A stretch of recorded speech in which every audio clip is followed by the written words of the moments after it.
शेतकऱ्यांसाठी आजच्या महत्त्वाच्या ठळक बातम्या. पहिली बातमी आलेली आहे ती म्हणजेच की अवकाळी गारपीटग्रस्तांच्या मदत निधीला अखेर मुहूर्त, प्रति हेक्टरी मिळणार अर्थसहाय्य.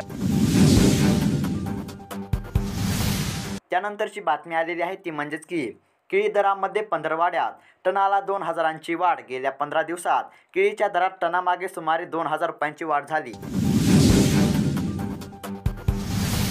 त्यानंतरची बातमी आलेली आहे ते म्हणजेच की कापूस दर 7,000 रुपयांवर स्थिरावले. निवडणुकांच्या पार्श्वभूमीवर सरकारकडून तेलाचे भाव नियंत्रणात ठेवले जात आहेत. त्याचाच परिणाम कापसाच्या दरावर झालेला असून कापसाचे दर दबावात आलेले आहेत. त्यानंतरची बातमी आलेली आहे ती म्हणजेच की नैसर्गिक आपत्तीमुळे शेतकऱ्यांचे नुकसान झाल्यास त्याला आपत्ती प्रतिसादाच्या निष्कानुसार मदत दिली जात होती. ही मदत 2 हेक्टरपर्यंत दिली जात होती. आता या निष्कात बदल करण्यात आलेला आहे. आता ही मदत 3 हेक्टरपर्यंत शेतकऱ्यांना देण्यात येणार आहे.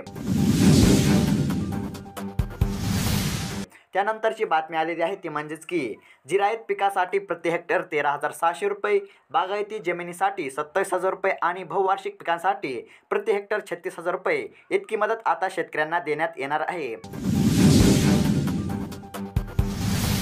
त्यानंतरची बातमी आलेली आहे ती म्हणजेच की आठवडाभराच्या आत शेतकऱ्यांच्या बँक खात्यामध्ये पीक विम्याची रक्कम जमा करावी असे निर्देश राज्याचे कृषी मंत्री धनंजय मुंडे यांनी विमा कंपन्यांना दिले आहेत. तर शेतकरी मित्रांनो, हे होते आजच्या शेतकऱ्यांसाठी महत्त्वाच्या बातम्या. अशाच महत्त्वपूर्ण अपडेट्ससाठी अवश्य चॅनलला सबस्क्राईब करा आणि व्हिडिओला देखील लाईक करा. धन्यवाद.